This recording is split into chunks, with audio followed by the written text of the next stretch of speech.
Hello students, कैसे हैं आप लोग। अच्छा, डिस्पोजल ऑफ फिक्स एसेट, आज इसका पहला प्रैक्टिस क्वेश्चन करते हैं। देखिए जी, सबसे पहले रिक्वायरमेंट देखिएगा सवाल की। कहता है you are required to calculate depreciation for the year ended on 31 December 2019। तो 19 की हमें डेप्रिसिएशन चाहिए। Pass relevant journal entries for depreciation for the year, relevant journal entries कर दें। नीचे मेथड बताया हुआ जी, using straight line method and using reducing balance method. कोई इशू नहीं है, मेथड का तो सिर्फ डेप्रिसिएशन की अमाउंट पे इम्पैक्ट आता है और कोई इम्पैक्ट नहीं है। नेक्स्ट देखिएगा, थर्ड रिक्वायरमेंट में कहता है prepare relevant ledgers as at 31 December 2019। Fourth requirement देखिए, कहता है prepare extracts of the financial statements. Financial statements के एक्सट्रैक्ट्स बनाने के लिए कहा जा रहा है। ठीक है, अब क्वेश्चन पे आइएगा। कहता है mister smart had purchase 2 vehicles, 2 गाड़ियाँ खरीदी इन ईयर 2017 में। डेट नहीं बताई हमें। The cost of accumulated cost and accumulated depreciation given below. 2 चीज़ें हमें कहता है आपको दी जा रही हैं। कॉस्ट ऑन 1 जनवरी 2017 में 1 जनवरी को ये एसेट ख़रीदे गए, 2 व्हीकल्स ख़रीदी गई 2 लाख की। तो क्या ख्याल है फिर, एक व्हीकल कह दें 1 लाख की है, या एक 1 लाख की, एक 1.5 लाख रुपए की, एक 50,000, एक 1.5 लाख। ऐसे नहीं है, सवाल में वो खुद स्पेसिफाई करेगा आपको कि व्हीकल एक कितने की है। अंदाज़ा नहीं लगाना, वहाँ पे जाके एग्जामिनेशन में जाके कोई एक नई रॉकेट साइंस ईजाद नहीं करनी है आपने। ठीक है, तो सवाल को देखें, उसके अंदर सारी इन्फॉर्मेशन कंप्लीट होती है। तो 2 व्हीकल्स, अभी हमें नहीं पता एक व्हीकल कितने की है, 2 व्हीकल्स की कॉस्ट बताई है उसने 2 लाख रुपये। आगे देखिएगा, एक्यूमुलेटेड डेप्रिसिएशन टिल 31 दिसंबर 2018, 31 दिसंबर 2018 तक की एक्यूमुलेटेड डेप्रिसिएशन बता दी कि 17 में ख़रीदे, 18 तक 2 साल की एक्यूमुलेटेड डेप्रिसिएशन आपको गिवन है। Information for above vehicle for straight line method, 10,000 रुपये एक एसेट की रेजिडुअल वैल्यू है। पहले बुलेट में कह रहा है, दूसरे बुलेट में कहता है useful life of vehicle is 10 years, उसकी यूज़फुल लाइफ भी बता दी। पहले बुलेट को दोबारा देखिएगा, कहता है residual value, scrap value, salvage value at the end of useful life was 10,000। आगे वाले लफ्ज़ अक्सर बच्चे छोड़ देते हैं। कहता है ईच व्हीकल, हर व्हीकल की 10,000 रुपये स्क्रैप वैल्यू है। बात समझ आई जी, हर व्हीकल की स्क्रैप वैल्यू बता दी उसने। Information for reducing balance method, rate of depreciation is 20%। Other information में कहता है year end of Mr Smart is December 31। कहता है 1 vehicle purchased on January 1, 2017 at the cost of ₹100,000 sold for ₹60,000 as on 30 June 2019। एक line कही उसने कि एक एसेट ख़रीदा जो गया था 1 लाख रुपए का, वो बेच दिया गया 30 जून 2019 को। यानी हम 2019 के लिए अगर अकाउंटिंग करेंगे तो 6 महीने ज़ेर इस्तेमाल रहा ये एसेट, 6 महीने के बाद इसको डिस्पोज ऑफ कर दिया गया। तो 6 months we have use this asset for the business. तो हमें 6 महीने इसके देखने हैं, 6 महीने की डेप्रिसिएशन चार्ज होनी चाहिए क्योंकि 6 महीने तो ये इस्तेमाल हुआ है। इसके बाद कहता है जी रिक्वायरमेंट हमने देख लिया जी, आइए अब इसको सॉल्व करते हैं। सबसे पहले हम इसकी डेप्रिसिएशन कैलकुलेट करेंगे स्ट्रेट लाइन मेथड से भी और रिड्यूसिंग बैलेंस मेथड से भी। ठीक है जी, तो कर लेते हैं डेप्रिसिएशन कैलकुलेट। रिक्वायरमेंट नंबर 1 है, लिख लें जी requirement number 1, straight line method and reducing balance method. अब हमने एसेट्स को 2 कैटेगरीज में यहाँ पे डिवाइड करना है। एक वो एसेट जो पूरा साल ज़र इस्तेमाल रहे और एक वो एसेट जो पूरा इस्तेमाल आपके इस्तेमाल में नहीं रहे बल्कि ड्यूरिंग द ईयर इनको बेच दिया गया। ठीक है जी, तो ओपनिंग एसेट्स की डेप्रिसिएशन कैलकुलेट करते हैं। ओपनिंग एसेट्स यानी बीडी एसेट्स की डेप्रिसिएशन कैसे कैलकुलेट करेंगे जी, depreciation is equal to depreciable amount multiply by rate multiply by time factor. ठीक है जी, अब यहाँ पे एक बात ज़रूर ख्याल करनी है आपने, ये जो डेप्रिशिएबल अमाउंट है इसमें डिस्पोजल एसेट्स की डेप्रिशिएबल अमाउंट नहीं होनी चाहिए, सिर्फ उन्हीं एसेट्स की जो फुल ईयर आपके पास रहे। मैं आगे लिख देता हूँ, फुल ईयर यूज़ हुए हैं जो एसेट्स। तो दो एसेट्स थे, एक एसेट तो ड्यूरिंग द ईयर बिक गया और एक एसेट था जो पूरा साल इस्तेमाल हुआ। तो जो एक एसेट है उसकी डेप्रिशिएबल अमाउंट कैलकुलेट कर लें। एसेट कितने का ख़रीदा था हमने जी? 1,00,000 रुपये का, ठीक है। इसकी स्क्रैप वैल्यू बताई गई है, यस, हर एक एसेट की 10,000 बताई गई है स्क्रैप वैल्यू। तो ये आ गई मेरे पास डेप्रिशिएबल अमाउंट। उसने कहा इनकी यूज़फुल लाइफ है 10 साल, तो rate of depreciation will be 1/10। Time factor, ये एक एसेट कितना अरसा इस्तेमाल में रहा? ये एक एसेट आपके इस्तेमाल में रहा जी 12 महीने, ठीक है। एक ये तरीका करने का सवाल को कि आप पहले उस एसेट को शामिल ही ना करें अपने बीडी एसेट्स में, क्योंकि दोनों एसेट्स पूरा साल इस्तेमाल में नहीं। टाइम फैक्टर देखिए, हमने 12/12 एक एसेट पूरा साल इस्तेमाल किया, एक ये तरीका है। दूसरा तरीका देखिएगा, और depreciable amount of all assets excluding disposal, ठीक है जी, multiply by rate multiply by time factor. एक ये तरीका है कि डेप्रिशिएबल अमाउंट उन तमाम एसेट्स की एक्सक्लूड उसमें से कर दें किसको, जो एसेट डिस्पोज ऑफ हुए हैं। देखें डेप्रिशिएबल अमाउंट तमाम एसेट्स की कितनी आएगी मेरे पास? 2 लाख के एसेट्स थे, 200,000, ठीक है। दोनों एसेट्स की अगर डेप्रिशिएबल अमाउंट लूँ दैट इज़ 20,000, उसने ईच का हुआ है। तो ये आ गई depreciable amount of all the assets, लेकिन हमने इसमें से एक्सक्लूड उसकी डेप्रिशिएबल अमाउंट करनी है जो कि हमारा एसेट डिस्पोज ऑफ हो गया। इसमें से माइनस करेंगे तो यू विल हैव 100,000 माइनस 10,000, यानी 90,000 इसमें से माइनस हो जाएगा। तो बाकी क्या बचेगा? ये वही बच जाएगा, एक एसेट जो पूरा साल इस्तेमाल हुआ है। मेरी बात समझें? तो हम प्रेफरेबली हम इस मेथड्स को फॉलो करेंगे ताकि हमारी एग्ज़ाम में मिस्टेक होने के चांसेस कम हो। Depreciable amount of all assets, इसमें से एक्सक्लूड कर दें depreciable amount of disposal asset, multiply by rate multiply by time factor, ठीक है जी। तो ऑल एसेट्स की डेप्रिशिएबल अमाउंट क्या होगी हमारे पास? 180,000, ये मैंने इसकी जगह पे लिखा। इसमें से माइनस करेंगे हम उन एसेट्स की डेप्रिशिएबल अमाउंट जो डिस्पोज ऑफ हो गए, दैट इज़ 90,000, ठीक है जी, multiply by 1/10 is 10%, multiply by 12/12। Further इसको सिंप्लीफाई कर लें, it will be 90,000 multiply by 10% multiply by 12/12। तो ये वो एसेट है जो पूरा साल आपके इस्तेमाल में रहा। यहाँ से भी देखिए 1 लाख में से 10,000 माइनस करेंगे, you will have 90,000 multiply by rate multiply by time factor. The better approach is depreciable amount of all assets excluding depreciable amount of disposal. अभी मैं सारे स्टेप्स करता हूँ, जब आप थोड़े से अकाउंटिंग में मैच्योर हो जाएंगे आपको सारे स्टेप्स करने की ज़रूरत नहीं है। तो आप यहाँ पे डायरेक्टली लिख सकते हैं 180,000 माइनस 90,000, मुझे कोई इतराज़ नहीं है, ठीक है। अब इसको कैलकुलेट कर लें, इसकी डेप्रिसिएशन आ जाएगी जी 9,000। ये वो डेप्रिसिएशन है उन एसेट्स की जो पूरा साल कारोबार में ज़ेर इस्तेमाल रहे, इसलिए मैंने 12/12 किया हुआ है। अब जो डिस्पोजल है, जो एसेट डिस्पोज ऑफ हुआ, उसकी डेप्रिसिएशन कैसे कैलकुलेट होगी? लिख दें जी डिस्पोजल। ये जो डिस्पोजल एसेट है इसकी डेप्रिसिएशन कैसे कैलकुलेट होगी? Same formula, depreciable amount multiply by rate multiply by time factor. किसी भी सूरत स्टेटमेंट मेथड में फार्मूला ने चेंज नहीं होना।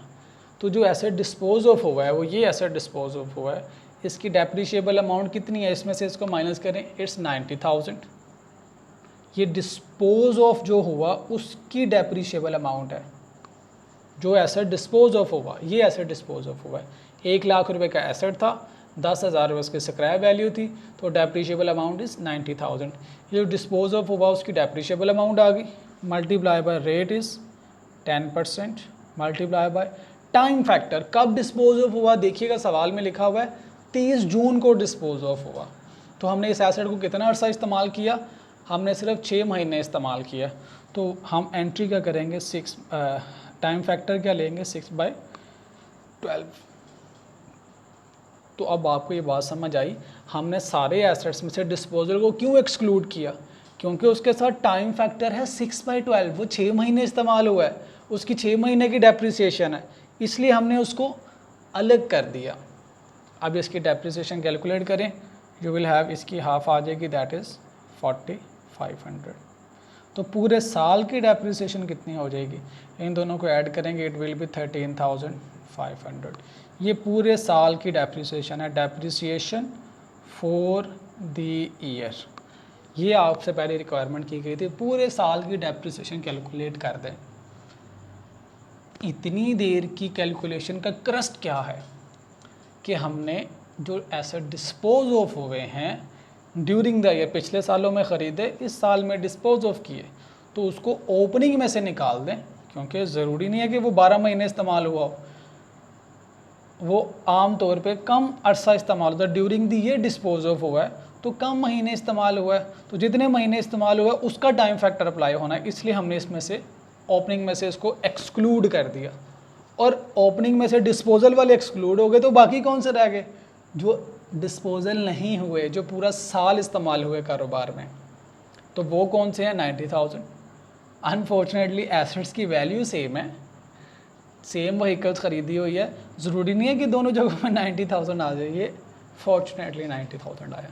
अब मेरी बात समझ गए जी, हम ओपनिंग एसेट्स में से डिस्पोजल को क्यों एक्सक्लूड करते हैं, क्योंकि ये जो एसेट्स बचे हैं 90,000 के, ये पूरा साल कारोबार में इस्तेमाल हुए, जो डिस्पोज ऑफ हुए हैं वो 6 महीने इस्तेमाल हुए हैं, तो दोनों को अलग अलग इसलिए किया कि इस पे टाइम फैक्टर जो कंप्लीट ईयर में 12/12 अप्लाई कर सके, और दूसरे पे जो डिस्पोज ऑफ हो गए उस पर 6/12 का टाइम फैक्टर अप्लाई कर सकें।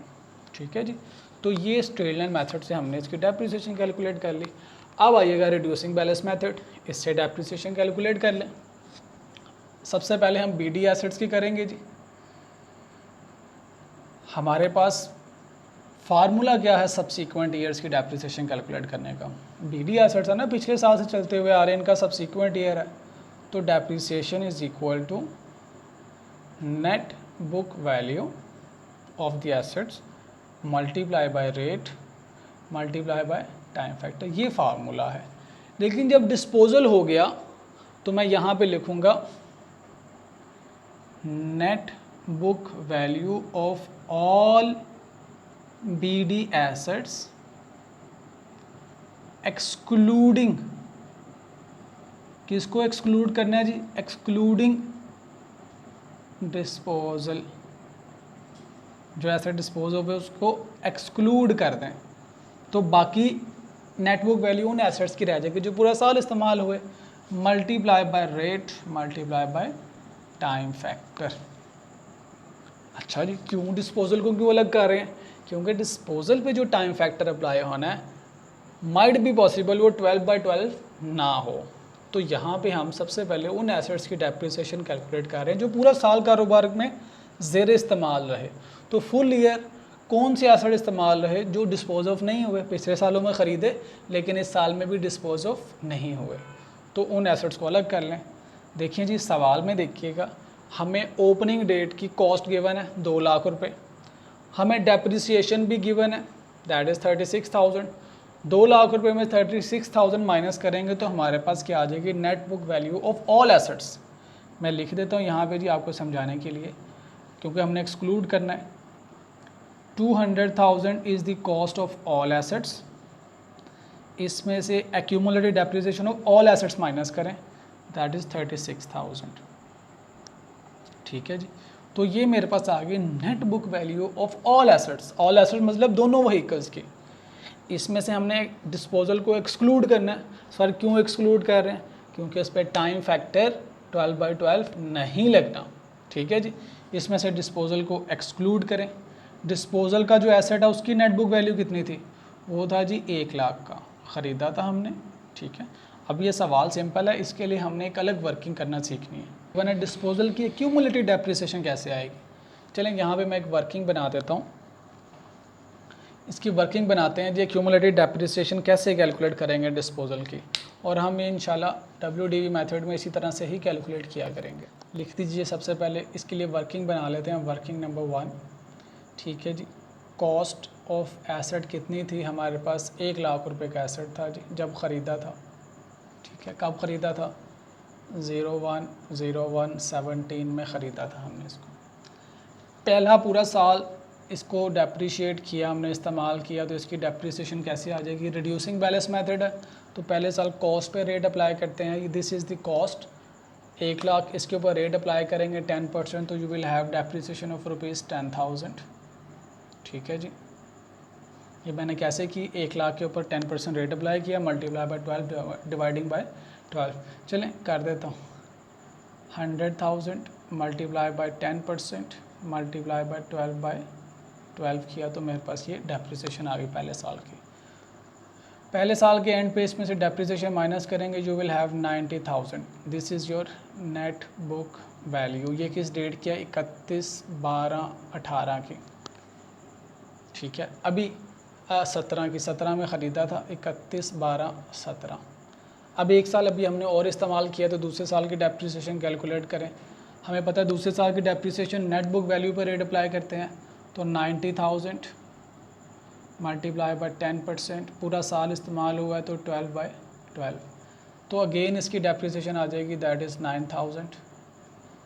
9,000 माइनस करेंगे, यू विल हैव 81,000, ठीक है जी। ये नेट बुक वैल्यू कब की है, ये है जी 31/12/18 की। हमें कब की नेट बुक वैल्यू चाहिए, हमें चाहिए जी ये एसेट जिस दिन बिका उस दिन की नेट बुक वैल्यू चाहिए। अच्छा जी, किस दिन बिका जी, ये बिका जी 30 जून 18 को बिका ये, और 19 को, ठीक है। इस डेट तक इसकी डेप्रिसिएशन कैलकुलेट कर लें। अब ये 6 महीने इस्तेमाल में रहा, तो कैसे कैलकुलेट करूँगा जी, 81,000 मल्टीप्लाई बाय 10% मल्टीप्लाई बाय 6/12। अगर 6 महीने इस्तेमाल में रहा ये एसेट, तो इसकी डेप्रिसिएशन कैलकुलेट कर लें, 81,000 multiply by 10% multiply bye 6 dividing by 12, it's 4050, ठीक है जी। 8100 में से इसको माइनस करें, 8100 minus 4050, you will have 81,000 minus 4050, you will have 76,950. This is my net book value of the asset on disposal date. Disposal date पे जो net book value आई है वो मेरे पास क्या आई है, 76,950। क्या है जी, तो हम net book value of all BD assets, ठीक है जी, एक्सक्लूड कर दें इसमें से, क्या एक्सक्लूड करना है जी, net book value of disposal, ठीक है जी। BD डेट पे उसकी क्या नेट बुक वैल्यू थी साल के शुरू में, ये 81,000 यहाँ पे आ जाएगा, ठीक है जी। ये 81,000 हमें चाहिए था, साल के शुरू में उसकी नेट बुक वैल्यू क्या थी, हमने वो यहाँ से माइनस कर देनी है। लीजिए मैंने यहाँ से 81,000 माइनस कर दिया, net book value of all assets minus net book value of disposal asset, ठीक है। साल के शुरू की बात कर रहे हैं, दिस इज़ द डेट जो कि साल के शुरू की है, ओके जी। अब यहाँ पे इसको लिख दें, मल्टीप्लाई करना है 10% से, मल्टीप्लाई बाय 12/12, तो ऑल एसेट्स की नेट बुक वैल्यू क्या होगी, इसमें से माइनस कर दें जी, ये 36,000 माइनस करेंगे, you will have 100 minus 36, it will B 164,000। ये ऑल एसेट्स की नेट बुक वैल्यू, इसमें से 81,000 माइनस कर दें जो एसेट डिस्पोज ऑफ हो गया, ठीक है जी। 81,000 आप इसमें से माइनस कर देंगे, तो you will have the net book value of those assets जो कि पूरा साल इस्तेमाल में रहे, इंटू 10% इंटू 12/12। अब इसमें माइनस करके नेट वैल्यू बताइएगा, 164 माइनस 81, इट्स 83,000। ये जो 83,000 है ये वो एसेट्स हैं जो पूरा साल आपके इस्तेमाल में रहे। तो इनकी डेप्रिसिएशन कैसे कैलकुलेट करेंगे, इसका 10% लेंगे। You will have 8300 is the depreciation of those assets जो कि पूरा साल आपके इस्तेमाल में रहे। ठीक है जी।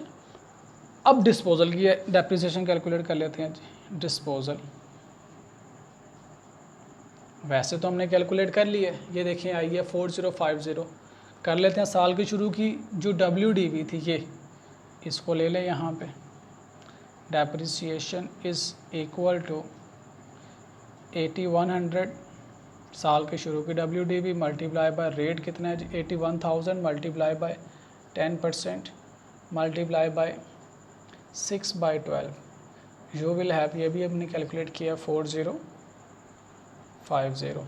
तो इन दोनों को ऐड कर लें 4050 plus 8300। You will have total depreciation of rupees 12350। ये है जी total depreciation reducing balance method में। क्या फ़र्क क्या आया, हमने WDV ऑफ ऑल एसेट्स ली, उसमें से माइनस कर दी WDV ऑफ डिस्पोजल। किस डेट पे, साल के शुरू की बात कर रहा हूँ 01/01/19, यहाँ आप कह सकते हैं 31/12/18, इस डेट की बात हो रही है जी स्टूडेंट्स। हमने क्या किया इसमें, हमने WDV ऑफ ऑल एसेट्स ली साल के शुरू पे, इस डेट पे सारे एसेट्स की WDV, उसमें से इसी डेट पे जो डिस्पोजल की WDV थी वो माइनस कर दी, वो हमें नहीं गिवन। उसके लिए हमें हमेशा ये वर्किंग बनानी पड़ेगी।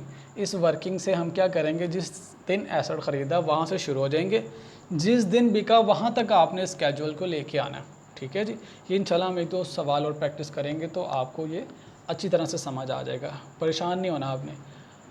अब ये देखिएगा जी, हमने सारे एसेट्स की WDV यानी नेट बुक वैल्यू, उसमें से माइनस कर दी net book value of disposal.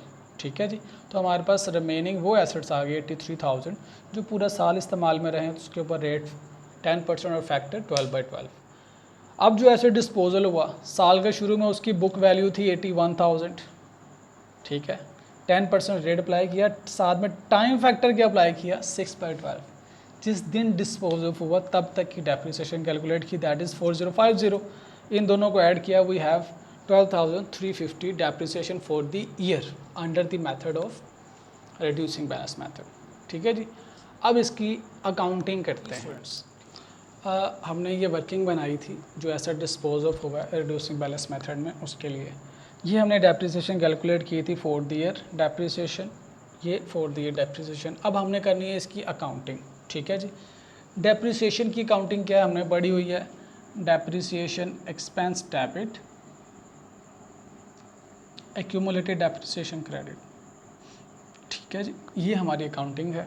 Amount क्या है 13500 13500। और रिड्यूसिंग बैलेंस मेथड में क्या फ़र्क है, कोई फ़र्क नहीं है, सिर्फ अमाउंट चेंज हो जाएगी। अब अमाउंट लिख देते हैं रिड्यूसिंग बैलेंस मेथड की, दैट इज़ 12150 12150। ठीक है जी। तो ये दोनों मेथड्स में काउंटिंग होगी। हमें आमतौर पे दोनों मेथड्स नहीं गिवन होते, मैं समझाने के लिए कंपैरिजन में सवाल सॉल्व करता हूँ। ठीक है। अब आइएगा डिस्पोजल की काउंटिंग। डिस्पोजल की काउंटिंग कैसे करनी है जी, डिस्पोजल की अकाउंटिंग। ठीक है जी। डिस्पोजल की काउंटिंग, सबसे पहले जो एसेट डिस्पोज ऑफ हुआ उसकी कॉस्ट पे हम ट्रांसफ़र कर देते हैं डिस्पोजल अकाउंट में। तो कर दें जी, ट्रांसफ़र की एंट्री क्या है, डिस्पोजल अकाउंट डेबिट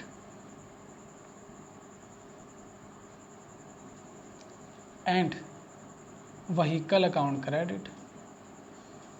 कितनी कॉस्ट थी जो एसेट डिस्पोज ऑफ है, 1 लाख रुपए का एसेट था जी, 100,000। ठीक है जी। ये इसकी आ गई डिस्पोजल अकाउंट में, हमने ट्रांसफ़र कर दिया किसको, व्हीकल को। और अगर हम रिड्यूसिंग बैलेंस मेथड की बात करें तो क्या फ़र्क है, कोई फ़र्क नहीं है, उसमें भी सेम यही 100,000। ठीक है जी। अब हमने एक्यूमुलेटेड डेप्रिसिएशन, ये एसेट हमारी बुक्स में से निकल गया, इससे रिलेटेड जो एक्यूमुलेटेड डेप्रिसिएशन है उसको भी निकालना है, उसको भी अपने एक्यूमुलेटेड डेप्रिसिएशन के लेजर से निकालेंगे और डिस्पोजल में ट्रांसफ़र करेंगे। देखिए जी कैसे, उसकी एंट्री है एक्यूमुलेटेड डेप्रिसिएशन डेबिट, ठीक है, और डिस्पोजल अकाउंट क्रेडिट। कितनी है एक्यूमुलेटेड डेप्रिसिएशन? स्ट्रेट लाइन की वर्किंग भी कर लेते हैं, रिड्यूसिंग बैलेंस मेथड की वर्किंग भी कर लेते हैं। आइए जी, रिड्यूसिंग बैलेंस मेथड की वर्किंग पहले कर लेते हैं। ये की हुई है हमने, इसकी एक्यूमुलेटेड डेप्रिसिएशन कैसे कैलकुलेट करेंगे? Is equal to cost minus net book value on disposal date. तो हमारे पास क्या आ जाएगी इसकी एक्यूमुलेटेड डेप्रिसिएशन। देखिए 1 लाख रुपए का ख़रीदा था, यकम जनवरी 17 को 1 लाख का ख़रीदा था। अब जब बेच रहे हैं तो उसकी हमारी बुक्स में वैल्यू कितनी है? 76,950। इन दोनों अमाउंट्स का जो डिफरेंस है वो क्या है? ये डेप्रिसिएशन है। तो ये जो दोनों अमाउंट्स का फ़र्क है वो बेसिकली क्या है? Over the life of the assets of 2.5 years जितना भी वो डेप्रिशिएट हुआ वो वैल्यू है। देखिएगा please, cost is equal to 100,000 minus disposal date पे नेट बुक वैल्यू इज़ 76,950। तो you will have accumulated depreciation. Calculate कर लें जी इसको। ये है जी 100,000 minus 76,950, it's 23050। This is my accumulated depreciation from the date of purchase to the date of disposal। अब अगर आप इन तीनों को ऐड करेंगे 10,000 पहले साल की डेप्रिसिएशन, दूसरे साल की प्लस 9,000, तीसरे साल की डेप्रिसिएशन हाफ ईयर की plus 4050, you will have the accumulated depreciation of ₹23050। ठीक है जी, 19,000 और 4,000 23,050 रुपीज़। ये मेरे पास क्या आ गई? Accumulated depreciation. किस मेथड की? रिड्यूसिंग बैलेंस मेथड की। अब कैलकुलेट कर लेते हैं जी एक्यूमुलेटेड डेप्रिसिएशन हमें चाहिए स्ट्रेट लाइन मेथड की। उसका क्या तरीका है? स्ट्रेट लाइन मेथड में एक्यूमुलेटेड डेप्रिसिएशन कैलकुलेट करनी है जो एसेट डिस्पोज ऑफ होगा उसकी। देखिएगा please, accumulated depreciation is equal to depreciable amount of asset जो dispose of हुआ multiply by rate multiply by cumulative time factor। अब सर ये क्या आ गया cumulative time factor? ख़रीदने से बेचने तक का जितना टाइम ड्यूरेशन है that is cumulative time factor.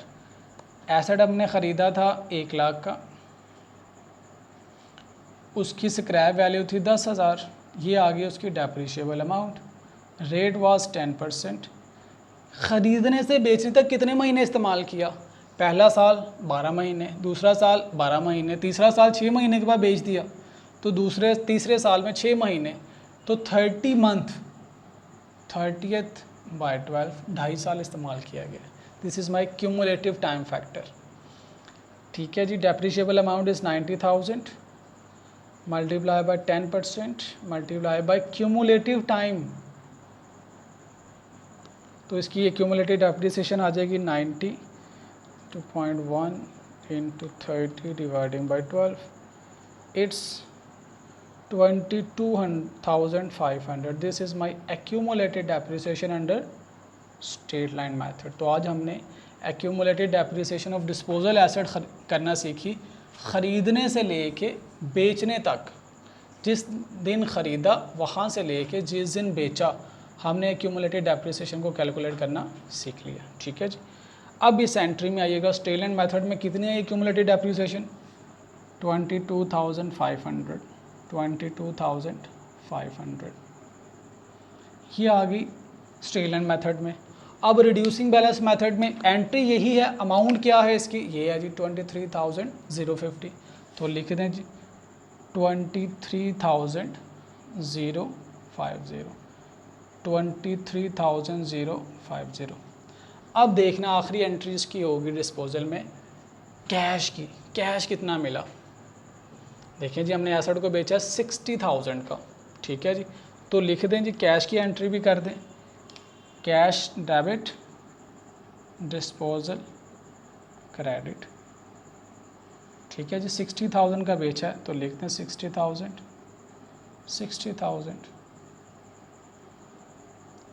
तो दोनों केसेस में आप स्ट्रेट लाइन मेथड की बात कर रहे हैं या रिड्यूसिंग बैलेंस मेथड, दोनों सूरतों में 60,000 is your cash receive. Cash की अमाउंट में चेंज नहीं आना। कहाँ पे फ़र्क आता है? मेथड ऑफ डेप्रिसिएशन है तो सिर्फ डेप्रिसिएशन में फ़र्क आएगा, क्यूमुलेटिव डेप्रिसिएशन में फ़र्क आएगा। अकाउंटिंग में कोई चेंज नहीं है, अकाउंटिंग यही है सादी सी। ठीक है जी, ये अब हमने इसकी अकाउंटिंग सीखी। एक एंट्री रह गई है प्रॉफिट या लॉस, वो हम डिस्पोजल का अकाउंट बना के वहाँ से सीखते हैं। ठीक है जी, अब यहाँ से रेलिवेंट लेजर्स बनाते हैं। आइए जी स्टूडेंट्स, नेक्स्ट रिक्वायरमेंट हमारी ये है कि लेजर्स बना दें, रेलिवेंट लेजर्स। तो मैंने ऐसे किया तो ये चारों लेजर्स बन गए हैं।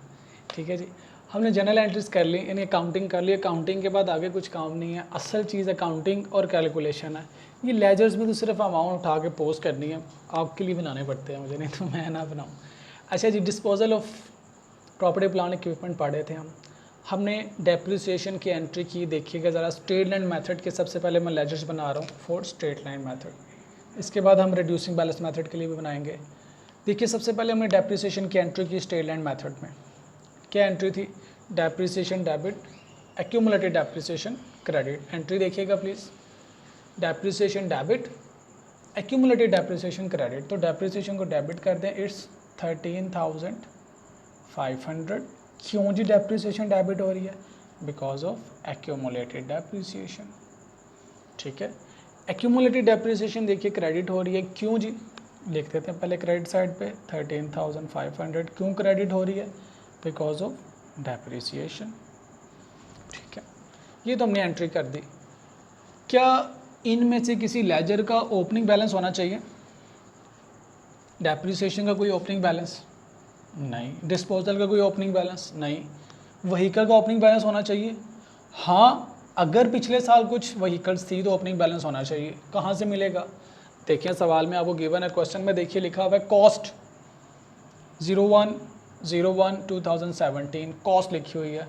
तो मेरी इस साल के शुरू में इसका बैलेंस क्या है? 01/01। अगर मैं 19 की बात करूं तो मेरे पास बीडी बैलेंस जो पिछले साल का क्लोजिंग था वो इस साल का बीडी 200,000। तो एसेट्स के ओपनिंग बैलेंसेस भी होते हैं, क्लोजिंग बैलेंसेस भी होते हैं। एक्सपेंसेस के कोई ओपनिंग बैलेंस नहीं, कोई क्लोजिंग नहीं। डिस्पोजल का कोई ओपनिंग नहीं, कोई क्लोजिंग नहीं। एक्यूमुलेटेड डेप्रिसिएशन का ओपनिंग बैलेंस हाँ होना चाहिए। अगर पिछले साल एसेट्स हैं तो एक्यूमुलेटेड डेप्रिसिएशन आ रही होगी।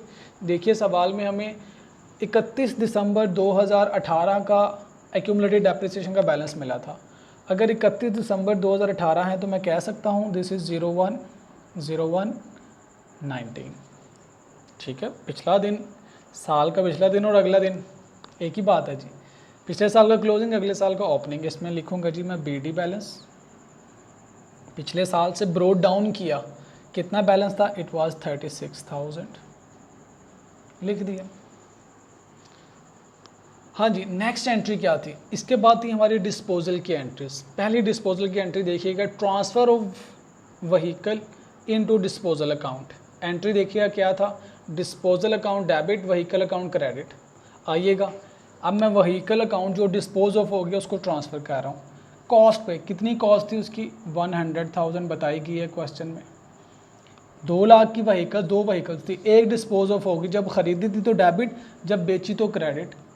क्रेडिट कर दी मैंने, अपनी बुक्स में से निकाल दिया। डेबिट था, क्रेडिट आपस में नेट ऑफ हो गया, मेरी बुक्स में से निकल गया। यहाँ से निकालना है। क्यों निकाल रहा हूँ? मैंने इसको डिस्पोजल में ट्रांसफ़र करना है जी।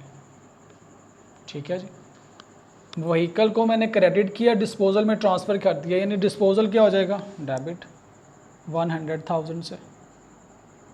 कहाँ से आई ये अमाउंट? ये आई व्हीकल से आई। तो लेजर से अमाउंट कैसे ट्रांसफ़र करनी है? अगर इसमें से कुछ अमाउंट ट्रांसफ़र करना चाहते हैं व्हीकल में, डिस्पोजल में जितनी अमाउंट ट्रांसफ़र करनी है उसको क्रेडिट किया और व्हीकल में जाके डेबिट कर दिया। तो हम इस तरह से भी समझ सकते हैं कि जो डिस्पोज ऑफ हो गया उसको डिस्पोजल अकाउंट में ट्रांसफ़र करें। ठीक है, अब हमने एक्यूमुलेटेड डेप्रिसिएशन की भी एंट्री देखनी है जी। एक्यूमुलेटेड डेप्रिसिएशन की एंट्री देखिएगा, क्या है हमारे पास लिखा हुआ है जी? एक्यूमुलेटेड डेप्रिसिएशन डेबिट, ठीक है, disposal account credit. Accumulated depreciation debit कर रहे हैं। दूसरा अंदाज देखने का कि हम जो एसेट डिस्पोज ऑफ हो गया उसकी एक्यूमुलेटेड डेप्रिसिएशन भी डिस्पोजल अकाउंट में ट्रांसफ़र कर दें। कितनी है जी उसकी accumulated depreciation? We had calculated, we pass the journal entry is 22,500। 22,500 accumulated depreciation debit क्यों हो रही है? डिस्पोजल की वजह से। या दूसरे लफ्ज़ों में हम जो एसेट डिस्पोज ऑफ हो गया उसकी की सारी एक्यूमुलेटेड डेप्रिसिएशन ख़रीदने से बेचने तक की इसमें से निकाल के डिस्पोजल अकाउंट में ट्रांसफ़र कर दें। डेबिट है तो डिस्पोजल अकाउंट क्रेडिट हो रहा है 22,500। क्यों क्रेडिट हो रहा है डिस्पोजल अकाउंट? ये जी एक्यूमुलेटेड डेप्रिसिएशन की वजह से हो रहा है। तो हमने यहाँ से अमाउंट एक्यूमुलेटेड से ट्रांसफ़र कर दी डिस्पोजल अकाउंट में। जो एसेट बिका, एसेट की वैल्यू निकाल कर डिस्पोजल में ट्रांसफ़र, उसी से रिलेटेड एक्यूमुलेटेड डेप्रिसिएशन निकाल के डिस्पोजल में ट्रांसफ़र। ठीक है। तीसरी एंट्री देखिएगा हमारे पास थी कैश की। Cash debit, disposal credit. कितनी अमाउंट का कैश मिला? 60,000 का। तो कैश का अकाउंट नहीं हम बना रहे, डिस्पोजल क्रेडिट हो रहा है 60,000 से। क्यों क्रेडिट हो रहा है भाई? कैश की वजह से। ठीक है। अब यहाँ से हमने देखना है हमें इस ट्रांजैक्शन का, इस डिस्पोजल से गेन हुआ या लॉस हुआ। पहले ज़रा इस लेजर को समझ लें। 1,00,000 रुपये का व्हीकल को ख़रीदा था हमने, 22,500 रुपये की एक्यूमुलेटेड डेप्रिसिएशन हो गई है। ठीक है। 30 जून तक कितनी वैल्यू हमारी बुक्स में भी रहती थी? 100,000 माइनस एक्यूमुलेटेड डेप्रिसिएशन। हमारी बुक्स में 77,500 का एसेट मौजूद था। Cost minus accumulated depreciation. Net book value थी बिकने वाली डेट पे 77,500। बेचा कितना का? 60,000 का। प्रॉफिट हुआ या लॉस? लॉस हो गया भाई। ठीक है। तो जिन बच्चों ने रट्टा लगाना है, रट्टा नहीं लगाना है जी, इसको कॉन्सेप्ट से समझिएगा। कोई स्टूडेंट्स ऐसे हैं रट्टा लगा लेते हैं, इधर लिखा होगा तो लॉस, इधर लिखा होगा तो प्रॉफिट, ऐसे नहीं करना। लेजर को क्लोज करें। ग्रेटर साइड इज़ 100,000, मैंने नीचे लिख दी। स्मॉलर साइड माइनस करें, 68,000 इसमें से माइनस करेंगे। 100,000 minus 60,000 minus 22,500, it's 17,500 balancing figure on credit side. This is the loss and this need to go to profit and loss account. तो इसकी क्या एंट्री बनती है? अगर यहाँ से मैं इसकी जनरल एंट्री बनाना चाहूँ 17,500 से 17,500 डिस्पोजल इज़ क्रेडिटिंग। क्यों क्रेडिट हो रहा है जी? क्योंकि loss, profit and loss account का डेबिट हो रहा है। ठीक है। तो मैं यहाँ पे लिख देता हूँ लॉस, ये जाएगा प्रॉफिट एंड लॉस अकाउंट में ऑन डिस्पोजल। ठीक है जी। 17,500, ये मैंने इसकी जनरल एंट्री कर दी। लेजर से वापस गया हूँ जनरल एंट्री पे। अब जनरल एंट्री से भी लेजर पे आ सकते हैं, ये मैंने समझाने के लिए यहाँ पे कैलकुलेशन की। एक तरीका है लेजर से क्लोज करने का, दूसरा है देखिएगा नेट बुक वैल्यू थी हमारी 100,000 माइनस 22,000 एक्यूमुलेटेड डेप्रिसिएशन माइनस करने के बाद हमारी नेट बुक वैल्यू थी 77,500। बेचा कितने का हमने? 60,000 का। तो ख़ुद सोच के बताएं हमें प्रॉफिट हुआ या नुकसान? हमें नुकसान हो गया 17,500 का। ठीक है। तो नेट बुक वैल्यू को कंपेयर किया मैंने कैश से। ये हमारी बुक्स में वैल्यू थी, बिका 60,000 का, तो 17,500 का मुझे क्या हो गया? लॉस हो गया। तो लॉस की एंट्री किया, loss on disposal debit, disposal account credit. ठीक है। तो ये थी जी डिस्पोजल के लेजर्स की काउंटिंग। अब यहाँ से आपको कहा गया है फाइनेंशियल स्टेटमेंट के एक्सट्रैक्ट्स बना दें। तो लेजर्स को क्लोज़ करते हैं, तो फिर फाइनेंशियल स्टेटमेंट के एक्सट्रैक्ट भी बना लेते हैं। लेजर को क्लोज़ करें जी। डेप्रिसिएशन अकाउंट, इसका कोई क्लोजिंग CD बैलेंस नहीं होता, इसको हम लिखते हैं 13,500। इसके साथ सिर्फ लिखेंगे क्लोजिंग बैलेंस। ये ट्रायल बैलेंस में जाएगा, ट्रायल बैलेंस से जाएगा प्रॉफिट एंड लॉस अकाउंट में। ये इस साल की डेप्रिसिएशन है, पूरे साल में एसेट्स की डेप्रिसिएशन 13,500। एक्यूमुलेटेड डेप्रिसिएशन को क्लोज़ कीजिएगा जी। इन दोनों को ऐड करेंगे, you will have 36,000 plus 13,500, it's 49,500। 49,500 इसमें से डिस्पोजल माइनस कर दें 22,500, you will have 27,000 of balance CD। ये किस डेट का है? 31/12/19 का। वहीकल को क्लोज करें जी। Vehicle is quite easy. 2 lakh रुपए का बैलेंस था, नीचे लिख दें 200,000। इसमें से 100,000 माइनस करेंगे, you will have balance of 100,000। This is my balance CD। ठीक है जी। किस डेट का? 31/12/19 का। डिस्पोजल अकाउंट ऑलरेडी क्लोज कर चुके हैं। यहाँ से अगर आपको एक्सट्रैक्ट ऑफ फाइनेंशियल स्टेटमेंट बनाना पड़े, सोचे ज़रा, ये जो बैलेंस है व्हीकल का, ये कहाँ जाएगा? ये जाएगा बैलेंस शीट में, नॉन करंट एसेट्स में। ये डिस्पोजल का ये जो बैलेंस है, ये कहाँ जाएगा? प्रॉफिट एंड लॉस अकाउंट में, ऑपरेटिंग एक्सपेंसेस में। ये बैलेंस कहाँ जाएगा? यहाँ से जाएगा ट्रायल बैलेंस में, ट्रायल बैलेंस से जाएगा ऑपरेटिंग एक्सपेंसेस में। एक्यूमुलेटेड डेप्रिसिएशन 27,000, ये बैलेंस कहाँ पे जाएगा? 27,000। इसने जाना जी हमारे पास बैलेंस शीट में एसेट की कॉस्ट में से लेस होना है। ठीक है जी स्टूडेंट्स, अब हम रिड्यूसिंग बैलेंस मेथड से लेजर्स बनाते हैं जी। रिड्यूसिंग बैलेंस मेथड से लेजर्स बनाने हैं। हमारे पास वहीकल का ओपनिंग बैलेंस अवेलेबल है, एक्यूमुलेटेड डेप्रिसिएशन का ओपनिंग बैलेंस अवेलेबल है। लिख दीजिए जी 01/01/19 BD बैलेंस 200,000। हमारे पास एक्यूमुलेटेड डेप्रिसिएशन का BD बैलेंस अवेलेबल है 01/01/19 BD बैलेंस अमाउंटिंग टू ₹36,000। ठीक है जी। हमारे पास डेप्रिसिएशन का भी ओपनिंग बैलेंस अवेलेबल है, लिख दें और डेप्रिसिएशन का ओपनिंग बैलेंस नहीं होता, डिस्पोजल का भी ओपनिंग बैलेंस नहीं होता, डेप्रिसिएशन का भी ओपनिंग बैलेंस नहीं। This is an expense. Opening और क्लोजिंग बैलेंसेज एसेट्स और लायबिलिटीज़ के होते हैं बस। जो प्रॉफिट एंड लॉस अकाउंट के आइटम्स हैं उनका कोई ओपनिंग बैलेंसेस नहीं होते। अब देखिए, पहली एंट्री की थी हमने डेप्रिसिएशन की। एंट्री देखिएगा, लिखा हुआ है depreciation expense debit, accumulated depreciation credit. तो पास कर दें। डेप्रिसिएशन एक्सपेंस डेबिट है, कितनी अमाउंट से? 12150। डेप्रिसिएशन एक्सपेंस डेबिट क्यों डेबिट हो रहा है? बाबा एक्यूमुलेटेड डेप्रिसिएशन की वजह से हो रहा है। क्यों लड़ते हैं? एक्यूमुलेटेड डेप्रिसिएशन की वजह से हो रहा है।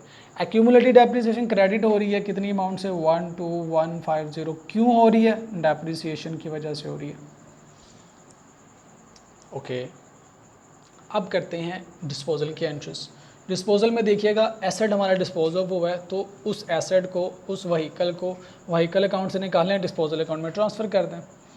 एंट्री देखिएगा, लिखा हुआ है vehicle account credit, disposal account debit. तो डिस्पोजल अकाउंट डेबिट हो रहा है। आइए दूसरा अंदाज देखने का, व्हीकल में से जो डिस्पोज ऑफ हो गई है उसको डिस्पोजल अकाउंट में ट्रांसफ़र कर दें।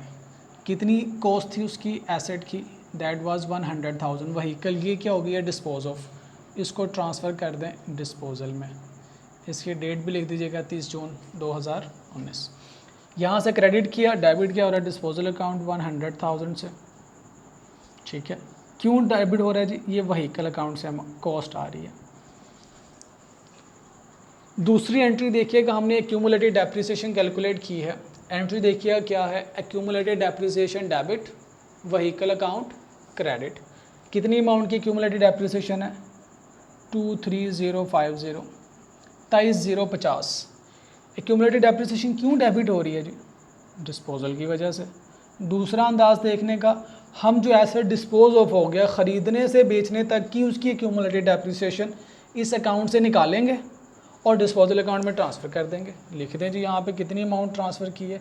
23050। ये क्या है? एक्यूमुलेटेड डेप्रिसिएशन आई है यहाँ पे। Accumulated depreciation debit, disposal credit. ठीक है, कितनी नेट बुक वैल्यू बनती है एसेट की? हमारी बुक्स में एसेट जब जिस दिन बिका उसकी कॉस्ट थी, जिस दिन बिका कॉस्ट वाज ₹100,000। इस दिन तक एक्यूमुलेटेड डेप्रिसिएशन कितनी थी? एक्यूमुलेटेड डेप्रिसिएशन ये लिखी है हमने 23050। और हमारी नेट बुक वैल्यू बुक्स में एसेट जिस दिन बिका कितने का था, इसमें से माइनस कर दें, you will have 100,000 minus 23050, it's 76950। इतने का एसेट था जिस दिन बिका। ठीक है जी, ये उसकी नेट बुक वैल्यू थी। अब देखिए बिका कितने का? हमें कैश रिसीव हुआ है 60,000 का। एंट्री देखिए लिखा हुआ है कैश डेबिट, डिस्पोजल क्रेडिट। तो डिस्पोजल की क्रेडिट साइड पे लिख दें 60,000। क्यों लिखा? क्योंकि मुझे कैश रिसीव हुआ। तो ये थी डिस्पोजल की एंट्रीज। अब देखते हैं इस डिस्पोजल की ट्रांजैक्शन से प्रॉफिट हुआ या लॉस हुआ। यहाँ से भी देख लें, कैश कितना मिला 60,000, तो लॉस हो गया। कितना लॉस हुआ 16,950। This is my loss on disposal. Disposal account भी इसीलिए बनाया था कि ये लॉस कैलकुलेट कर सके। बड़ा आसान है एक एसेट का कैलकुलेट करना, 50 एसेट का कैलकुलेट करना, नेट लॉस या नेट प्रॉफिट आसान नहीं है, इसलिए हम डिस्पोजल अकाउंट बनाते हैं। प्रैक्टिकल लाइफ में जाके आपने कई 100 एसेट्स उन्होंने डिस्पोज ऑफ होना है और डिस्पोजल अकाउंट के थ्रू डिस्पोज ऑफ होते हैं। अभी स्टूडेंट लाइफ में तो 1 एसेट 2 एसेट 3 एसेट आ जाएंगे, लेकिन हमने प्रैक्टिकल लाइफ के पॉइंट ऑफ व्यू से सीखना है। अच्छा जी, अब इसको क्लोज कर देते हैं लेजर को। डेप्रिसिएशन के लेजर को क्लोज कीजिएगा। 12,150 ग्रेटर साइड मैंने नीचे लिख दी 150। इसमें से लेसर साइड 0 माइनस कर दें तो इट विल बी 12,150। लिखें इसके साथ बैलेंस कैरी डाउन। लिखें नहीं, क्लोजिंग बैलेंस लिखना है। क्लोजिंग बैलेंस क्यों लिख रहे हैं क्लोजिंग बैलेंस? कैरी डाउन वो वाले बैलेंसेस होते हैं जिन्होंने अगले साल ब्रोड डाउन होना है। इस डेप्रिसिएशन का काम क्या है? इस बैलेंस से जाना है ट्रायल बैलेंस से, ट्रायल बैलेंस से जाएगा ऑपरेटिंग एक्सपेंसेस में और ख़त्म, अगले साल दोबारा बनाएंगे। इसलिए मैंने इसके साथ बैलेंस CD नहीं लिखा। Got my point? आइए व्हीकल अकाउंट को क्लोज कीजिएगा। ग्रेटर साइड नीचे लिख दी 200,000, स्मॉलर साइड को माइनस कीजिएगा, you will have balance of 100,000। इसको लिखेंगे बैलेंस CD किस डेट पे 31/12/19। ये हमारा क्लोजिंग बैलेंस है। ये जाएगा बैलेंस शीट में नॉन करंट एसेट्स में प्रॉपर्टी प्लांट इक्विपमेंट के सामने। एक्यूमुलेटेड डेप्रिसिएशन को क्लोज कीजिएगा जी।